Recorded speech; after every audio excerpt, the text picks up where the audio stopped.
think a lot of people are realising that going from relationship to relationship isn't always healthy, and that to actually have a break from relationships is a good thing. And I think that once you do it once, you realise how beneficial it is, and that's what's really driving the movement at the moment.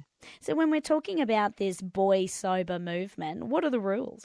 The rules are no dating, no exes, no hookups, and just basically dating yourself and spending time on your own, looking after yourself, enjoying the company of your friends without the pressure of having to date or look for another partner. How popular has it become? It's really becoming a lot more popular. A lot of people are realising the benefits of having a break and learning some lessons from the past.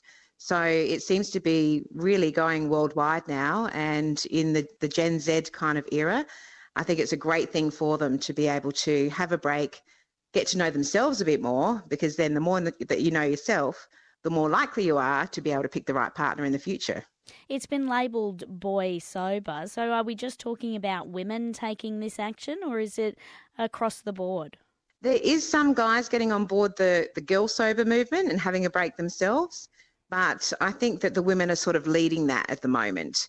And they're the sort of ones that have been populating this boy sober trend. And I think a lot of guys are getting onto it and thinking, well, actually, yeah, I haven't seen my male friends for a long time, or I don't really know what happened in that last relationship. Maybe a little bit of a break would do me good. So I think it's a great thing for both guys and girls to have a break in between and learn a couple of lessons and choose better the next time. I mean, you're talking about the health benefits there from people being, more in touch with themselves and taking that break. But what are some of the people saying when it comes to this boy sober movement as to reasons why they need to take this break? I think the biggest reason is because after you go on dates or have short-term relationships one after the other, you almost feel a bit of burnout, and you need to step back a little bit from the dating scene and reassess. And if you look back at what you've already had in relationship-wise, you can start learning some lessons, which gives you some insights into yourself, into what's really important to you, into what things you don't like, and of course, what things that you do like in a partner. And so the clearer that you can become in doing that, then the better chance you have of connecting with a partner that's more in line with you the next time that you do decide to date. Is it also tying in with this movement where a lot of people using apps these days are suggesting that there is this toxicity on the dating apps as well as they feel unsafe? Could it be a combination of everything meeting in the one? Absolutely. There's a lot of people finding that they're suffering from dating app fatigue, and they're needing to take a break and really step back from doing any online dating and just reconnect with the real world, because otherwise you feel like your whole life is just all in the screen and you're not actually living your life. So to step back from that after, hours and hours and hours of no result or poor results, I think that people are realising that they just need to have a break from all sorts of dating, online or in person, and just regroup, get themselves together a bit more, figure out what it is that's important, and then step back into the dating area. Is there a time frame of this sobriety that people are tending to take? Are we talking about months or years, or how long is this sobriety going for? There's no specific length of time. Some people that I've spoken to have done it for 3 to 6 months.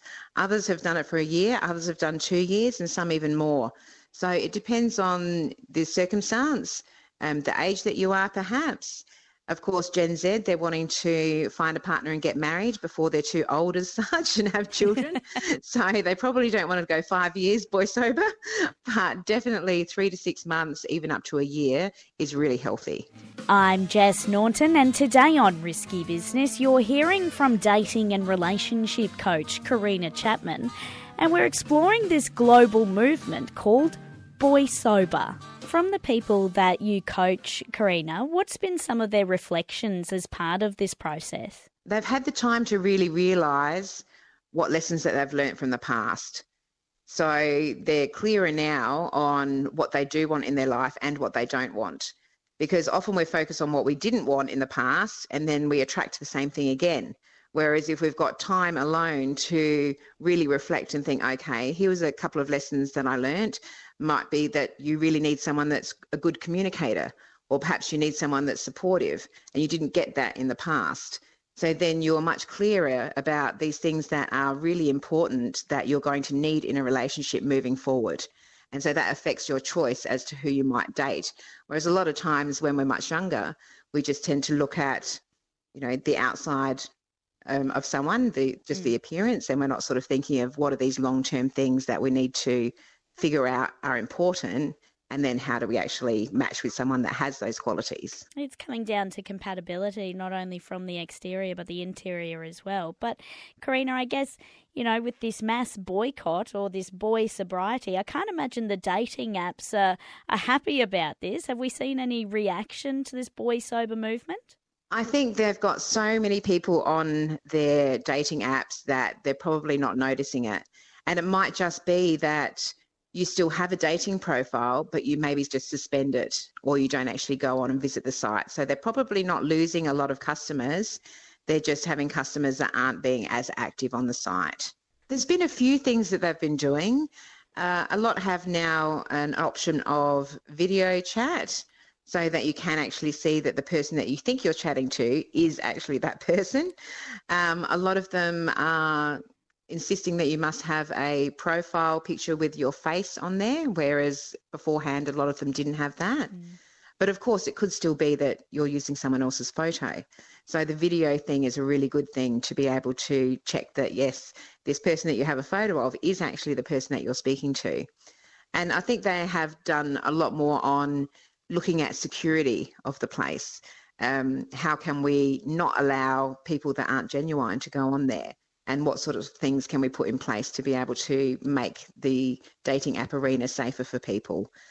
But I think that there's going to be a lot of different apps out there that will eventually go under, only because of people being so sick of there being fake profiles or people that are married on there, or romance scammers, that type of thing. People get really disillusioned, and then they want to head into meeting in real life and getting to see that, yes, this is a real person right in front of me, and also seeing what sort of energy and vibe that they've got, because that can make a difference, and that's something that you can't tell from just a photo online.